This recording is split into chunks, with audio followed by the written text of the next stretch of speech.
Hola, buenas noches. Vamos a rezar y empezamos. Dios te salve María, llena eres de gracia, el Señor es contigo. Bendita tú eres entre todas las mujeres y bendito es el fruto de tu vientre, Jesús. Santa María, Madre de Dios, ruega por nosotros pecadores, ahora y en la hora de nuestra muerte. Amén. Vamos a ver del Evangelio según San Lucas, en el capítulo 22, vamos a ver el relato de la última cena, pero antes tenemos que ponernos un poco en situación, ¿no? Jesús es consciente de todo lo que se le viene encima. Acaba de instituir la Eucaristía, el perdón de los pecados, ha dado el mandamiento de la caridad, ha lavado los pies de sus discípulos.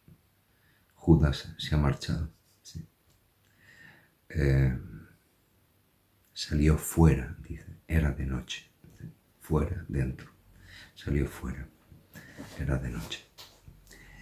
Y él se queda solo con los discípulos sabiendo que le queda ya muy poco tiempo, o sea, prácticamente se le echa encima todo. Bien, y en ese estado, digamos, en el que se puede encontrar alguien que lo van a operar a vida o muerte, o alguien que se enfrenta a un accidente y lo está viendo en los últimos segundos, está viendo cómo se va a empotrar contra un camión, o alguien que tiene un cáncer terminal y ve cómo... O sea, en esos momentos, ¿vale? Él se le ocurre decir algo, ¿sí? Con todo lo dramático, digamos, de la escena, ¿no? Que por otra parte es muy existencial, porque nosotros a veces en la vida pues estamos, sino cerca de una muerte física, sino cerca de una muerte existencial, ¿sí? Bueno, pues él dice lo siguiente, ¿vale? Les dijo, cuando os envié, le dice a los apóstoles, ¿sí? Cuando os envié sin bolsa, sin alforja y sin sandalias, ¿os faltó algo? Ellos dijeron, nada. Él les dijo, pues ahora el que tenga bolsa, que la tome, y lo mismo alforja. Y el que no tenga, que venda su manto y compre una espada. Porque os digo que es necesario que se cumpla en mí esto que está escrito. Ha sido contado entre los malhechores, porque lo mío toca su fin. Ellos dijeron, Señor, aquí hay 2 espadas. Y él les dijo, basta. Ha llegado el momento, sí. Y entonces Jesús dice algo que no entra dentro de su doctrina, porque él ha hablado del amor a los enemigos, del perdón, ¿sí? Sin embargo, dice esto tan enigmático en principio, ¿no? Vale, hasta ahora habéis ido sin espadas, ¿no? ¿Por qué vamos a tener espadas? Y somos discípulos, ¿no? Somos... ¿vale? Solo van con espadas los malhechores, o los que quieren matar a alguien, los que quieren defender algo a costa de la sangre de otro, no sé, armas, o sea, un grupo armado, ¿no? ¿Por qué Jesús les dice de hacer esto, ¿no? Bien, es curioso porque a lo largo de la historia se ha interpretado esta perícopa, este pedacito del Evangelio, como el fundamento, digamos, de la lucha armada, ¿sí? Un cura vasco, un cura irlandés, hace 50 años, 60 años, podía esgrimir este argumento, ¿no? Jesús dijo que vendieran su manto y que compraran una espada, ¿vale? Es el fundamento estúpido, pero bueno, es el fundamento. Pero quiero decir, si uno quiere manipular la escritura, la puede manipular, ¿vale? Y con ello, pues, blanquear el terrorismo, blanquear la lucha armada, blanquear, ¿vale? Bien, pero de todas maneras, el por qué Jesús dice esto es lo siguiente. Dice, para que se cumpla en mí lo que está escrito. Para que se cumpla lo que está escrito. Si empezamos el Evangelio, empezamos a leer los Evangelios desde Mateo, digamos, dice continuamente, así se cumplió lo que estaba escrito en los profetas, estaba escrito en la ley, en los profetas. Será llamado Nazareno, ¿no? Nacerá en Belén de Judá, porque así está escrito que tenía que suceder, ¿no? Bien, entonces hay digamos, Jesucristo va a cumplir un plan trazado desde siglos antes, a través de la ley y los profetas, digamos, desde la primera página del Génesis, ¿sí? Hay un árbol de la ciencia del bien y del mal, que es el fracaso para el ser humano, ¿sí? Pero hay un árbol de la vida, ¿sí? El que come de ese árbol de la vida tiene vida eterna, ya no puede morir. El que come del árbol de la ciencia del bien y del mal muere. Es la consecuencia, ¿sí? Bien, entonces hay como una programación, por decir así, en las escrituras que están anunciando lo que va a ocurrir, ¿vale? No solamente con Jesús, ¿sí? Sino también con el resto de la humanidad. O sea, hay ¿vale? Como un memorial, digamos, de lo que de la biografía de las personas, ¿vale? De la biografía de Jesucristo. ¿A Jesús le interesa la lucha armada? No. ¿Le interesa tener una ametralladora o como la teología de la liberación, ¿no? No, no, para nada. El mensaje no tiene nada que ver con eso. Entonces, ¿por qué Jesús insiste en que compren una espada? ¿Vale? Pedro, aquí hay 2 espadas. Y él le dice, bueno, no habéis entendido nada, basta, se acabó, ¿no? Porque él tiene que ser contado entre malhechores. Si capturan a 11 tipos que están en el huerto de los olivos en Getsemaní y van desarmados, ¿quién podrá decir que son malhechores, ¿no? Que son bandidos? Pero si van armados, entonces ya es otra cosa. De hecho, Pedro está listo que se lleva una espada por si acaso. Y de hecho le corta la oreja derecha a Malco, a uno de los criados del sumo sacerdote, ¿vale? Bien, será contado entre los malhechores. Esa palabra ha de cumplirse, ¿vale? Para ayudar a que se cumpla, aunque somos inocentes, Jesús y sus discípulos no han hecho nunca daño a nadie, ¿vale? Son armas benditas, ¿vale? Sin embargo, tienen que hacer ver como que ellos son bandidos, malhechores, ¿vale? ¿Por qué se tiene que cumplir la escritura? Porque es así, o sea, porque la redención, digamos, es un plan trazado desde las primeras páginas del Génesis hasta el final del Apocalipsis. Y Jesucristo ha venido a cumplir la Torá, ¿vale? No a desecharla, ¿no? Hay una mentalidad muy estúpida que piensa que uno puede tener una relación con Dios en la ley o puede tener una relación en la gracia. La gracia significa, entenderme bien, la gracia significa como que no existen leyes y entonces todo es válido. Para eso ha venido el Señor, para liberarnos de la ley, de la Torah. Bueno, pues resulta que el Señor ha venido para cumplir la Torah en Él. En Él. Él es Abel, por entendernos así, ¿no? O Él es Melquisedec. ¿Vale? Él es José. ¿Vale? Él es Abraham. Es hijo de Abraham. Es el hijo de la fe. Jesucristo es la segunda persona de la Santísima Trinidad, ¿vale? Y en Él se tiene que cumplir como un ritual, digamos, como una profecía, todo lo que está escrito acerca de Él.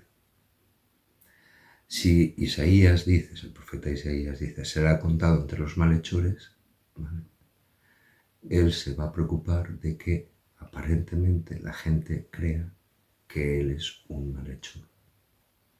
por eso pide que cojan las espadas que tengan, o que encuentren una espada, para que cuando los arresten se encuentren con que es un grupo armado. Ciertamente, lo que parecen es malhechores, aunque en el fondo no sea verdad, no sea verdad.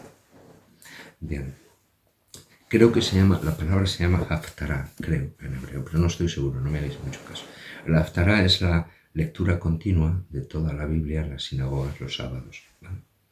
Entonces hay un capítulo, digamos, el capítulo 53 de Isaías, que no se lee en la haftará, ¿vale? En la lectura continua de cada sábado. ¿Por qué? Porque evidentemente habla de un siervo sufriente, de alguien que sufre.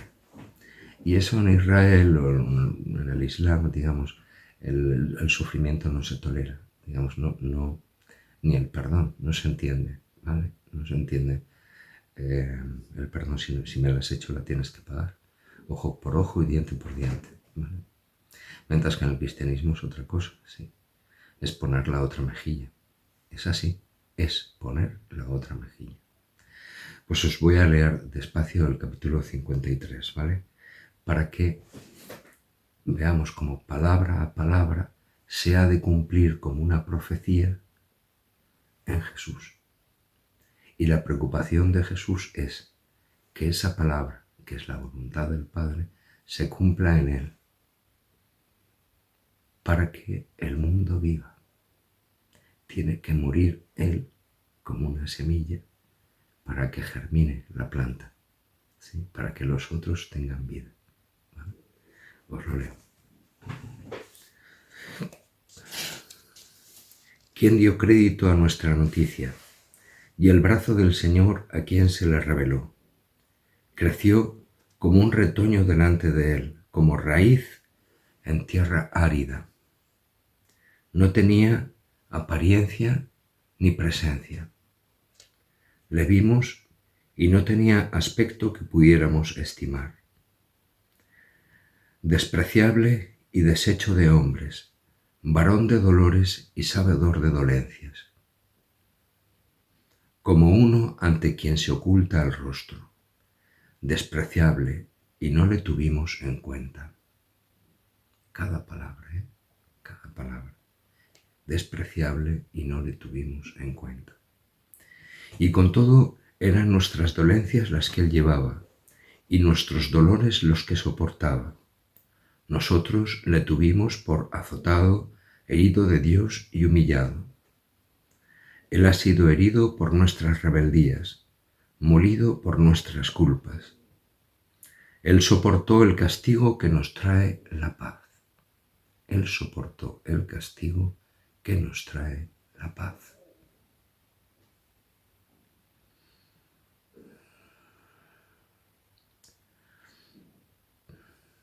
Y con sus cardenales hemos sido curados. Todos nosotros como ovejas erramos, y cada uno marchó por su camino. Y el Señor descargó sobre él la culpa de todos nosotros. Dios hace un juicio. A los culpables nos declara inocentes. Y a su hijo, que es inocente, lo declara culpable. ¿Para qué? Para que el culpable tenga vida. Tenga vida. No hay amor más grande que este. ¿Sí? Perder la vida para que los otros tengan vida. ¿Entendéis la cosa? Ese es el secreto. Lo hemos dicho a veces, ¿no? El secreto del cristianismo consiste en perder, no en ganar, sino en perder, ¿vale? En ser despreciado, en no le tuvimos en cuenta, despreciable, como uno ante quien se oculta el rostro, que es preferible no hablar con ese desgraciado, ¿no? Y el Señor descargó sobre él la culpa de todos nosotros. Fue oprimido, y él se humilló, y no abrió la boca. Como un cordero al degüello era llevado, y como oveja que ante los que la trasquilan está muda, tampoco él abrió la boca. No se quejó. Tras arresto y juicio fue arrebatado, y de sus contemporáneos, ¿quién se preocupa? Fue arrancado de la tierra de los vivos, por las rebeldías de su pueblo ha sido herido. Y se puso su sepultura entre los malvados, y con los ricos su tumba. Interesante. ¿Por qué con los ricos? La tumba tenía que haber sido la tumba de un desgraciado. Y sin embargo, Isaías nos está diciendo, y con los ricos su tumba. ¿Cómo fue enterrado Jesús? En la tumba de un rico, en el jardín de José de Arimatea. La tumba excavada en la roca, que había costado un pastón, que José de Arimatea había preparado para él. Se la regala al Señor. La tumba de un rico, digamos, no es un nicho, no son cenizas, es un panteón. Es un panteón. A este desgraciado lo entierran en un panteón. Por más que no hizo atropello ni hubo engaño en su boca, mas le pareció bien al Señor quebrantarle condolencias. Y resulta que a ti y a mí nos vienen sufrimientos, historias, y decimos, ¿por qué, Señor? ¿Por qué? Si está escrito, ¿lo entiendes? Si tú quieres ser cristiano, si quieres seguir a Jesucristo, esto se va a cumplir en ti. Esto es así, ¿me entiendes? Quebrantarle condolencias. Si se da a sí mismo en expiación, verá descendencia, alargará sus días, y lo que le plazca al Señor se cumplirá por su mano. Por las fatigas de su alma verá luz, se saciará. Por su conocimiento justificará mi siervo a muchos, y las culpas de ellos soportará. Por eso le daré parte entre los grandes y con poderosos repartirá despojos, ya que indefenso se entregó a la muerte y con los malvados fue contado. Fue contado entre los malvados. ¿Qué es lo que dice Jesús en el Evangelio? Tiene que cumplirse la Escritura. Tienen que contarme entre los malvados, coger las espadas, que parezca que somos una panda de bandidos, aunque no lo seamos, pero tiene que cumplirse la Escritura, tiene que cumplirse, ¿vale? Cuando Él llevó el pecado de muchos e intercedió por los rebeldes. Bien. Hoy podemos tener la tentación de un cristianismo sin cruz, un cristianismo light, ¿vale? Pero eso no es ser cristiano, ni mucho menos, ni mucho menos. Podemos convertir la misa, la Santa Misa, ¿sí? La podemos convertir en la fiesta del Señor, ¿sí? Pero tenemos que entender que detrás de ese aspecto, digamos, hay un aspecto mucho más interesante, ¿sí? Que es que hay una renovación de aquel sacrificio en el Calvario, donde se cumple palabra a palabra todo este capítulo 53 de Isaías, donde se cumple lo que el Señor ha dicho, será contado entre los malvados y pondrán entre los ricos su tumba. Tiene que cumplirse, ¿vale? Bien. Quería deciros esto, ¿sí? Estamos a las puertas de la Semana Santa, ¿vale? Entonces, el Señor ha venido ¿para qué? No es un marcionista, ni un revolucionario, no es el Che Guevara, no es Jesucristo, el Hijo de Dios vivo, sí. Es un rabino que conoce las Escrituras. Dios es el autor de las Escrituras. Por medio de él se hicieron todas las cosas, nos dice la Escritura, ¿vale? Y todo se mantiene en él. Bien. ¿Era necesario que ocurriera así? Sí. ¿Es necesario que tú y yo, en un momento determinado de la vida o a lo largo de años, carguemos con la cruz? Sí, es necesario. Es necesario que te tengan en nada, en que seas despreciable, o que no te tengan en cuenta, o que te arresten, o que te expulsen, o que te marginen, o que te... por la fe, por ser cristiano. Pues sí, igual es necesario, sí. Sí, sí, sí. ¿Y eso es una maldición? No, es una bendición. Porque eso va a dar vida a otros muchos que tú ni conoces. Ni sabes quiénes son. Ni importa tampoco que los conozcas, ¿no? Pero esas palabras son palabras de vida eterna. Son para vivir. ¿Sí? Es necesario que el grano de trigo caiga en tierra y muera. Sí, es necesario. Es necesario que tú y yo nos neguemos a nosotros mismos y cargamos con la cruz y sigamos detrás del Señor. Sí. Y si alguno predicare un evangelio, aunque fuera un ángel bajado del cielo, un evangelio distinto a este que os predicamos, digamos, sea anatema, no es cristiano, ¿sí? No es cristiano, ¿sí? Será otra cosa, o un sucedáneo, o un imitador, pero no es cristiano, ¿vale? Entonces, durante 500 años, pongo un ejemplo, ¿sí? Durante 500 años se tuvo por cierto que Juana de Arco, Santa Juana de Arco, era una bruja. 500 años. Oye, quien la condenó, quien firmó la sentencia de muerte no fue el rey, fue un obispo. Y la condenó por brujería y por hechicería. Y la quemaron en la plaza de Rouen, en Francia. Bien, 500 años pensando que habían quemado una bruja, que habían hecho algo. Bueno, pues resulta que después de 500 años, la Iglesia beatifica y canoniza a Santa Juana de Arco. Es lo que hay. Entonces,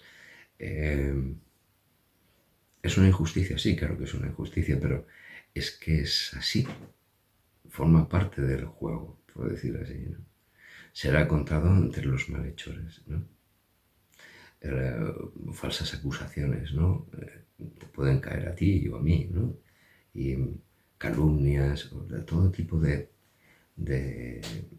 vejaciones, ¿no? De desprecios, de ninguneos, este no, los demás sí, este no, ¿no? Puede pasar, ¿no? Sin embargo, entrar en la voluntad de Dios, entrar en la palabra, digamos, nos lleva un poco a esto, ¿sí?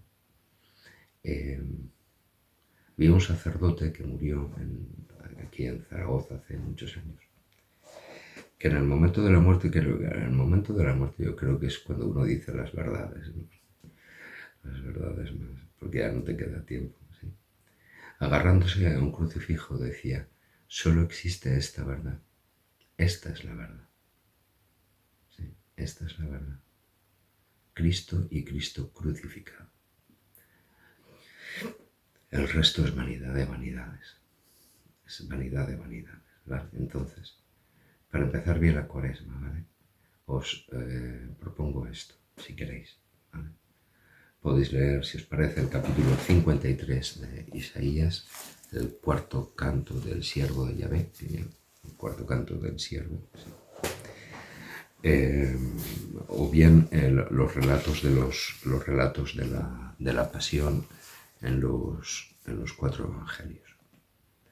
Dices, ¿por qué los relatos de la pasión? Bueno, pues porque durante siglos hablo. O sea, no hablo de una temporadita de 30 años o 50 y 40 años, tal. Durante siglos los cristianos han meditado en la pasión de Cristo, sí, sobre todo los viernes, y con montones de costumbres, ¿no? De ayuno, abstinencia, tal, todo este tipo de cosas. Meditar en la pasión de Jesucristo está muy bien, ¿vale? Para ponernos en la realidad de cada uno, ¿no? No vaya a ser que uno espiritualmente sea un burgués, ¿vale? Y no se haya dado cuenta de cuál es el fondo del asunto, ¿vale? En el fondo del asunto, la fe te pilla por completo. Hay un dicho que dice, la fe entra por el oído, por la predicación, la estupidez de la predicación, la stultitia, ¿no? La estupidez de la predicación por un idiota que te habla. ¿Bien? Entra por ahí, llega al corazón, ¿vale? Y acaba en el bolsillo. Te cuesta pasta. O sea, quiero decir, la fe sin obras, pues no. Es un sentimiento como el sentimiento que puede tener un budista, ¿me entiendes? O un fanático, un sectario, no sé. Pero si la cosa se concreta y si además tienes, perdonadme la expresión que puedo escandalizar, la bendición de una cruz en tu vida, si lo puedes tener, ¿vale? Si Dios te lo concede, ¿vale? La bendición de una cruz en lo que sea, en la salud, en la inteligencia, en la percepción de las cosas, en lo que sea, ¿vale? No sé. Si puede ser eso, entonces, amigo, vamos muy bien, ¿vale? Vas por el camino correcto, ¿vale? Vas por el camino correcto. Para que se cumplan en ti las escrituras, ¿sí? Si no mueres no puedes resucitar. Esta es la cosa, ¿entiendes? La lectura de hoy que hablaba de la muerte del rey David en la misa de hoy, decía, yo sigo el camino de todos. ¿El camino de todos cuál es? El camino de la muerte, claro. Vamos a morir todos nosotros. Muy bien, estupendo. Claro, la cosa es que se cumplan las escrituras en ti y en mí, ¿vale? Y cumpliéndose las escrituras de la misma manera que Jesús murió, a los 3 días Dios lo resucitó. Tú y yo resucitaremos. Sí. Esa es la cosa. Eso es lo que sí que dura. Esto que vemos, pues no dura. Y muchos primeros serán últimos y muchos últimos serán primeros. Va a ser divertido, ¿vale? Bueno, pues mucho ánimo. Que nadie se escandalice de la cruz, ¿vale? El San Pablo se quejaba de esto. Hay algunos entre vosotros que andan como enemigos de la cruz de Cristo. No. Bueno, pues os dejo. Que empecéis bien la Semana Santa, si no nos vemos antes, ¿vale? Que empecéis bien la Semana Santa, ¿vale? Y al final, pues feliz Pascua a todos, ¿vale? Nos vemos. Un abrazo. Chao.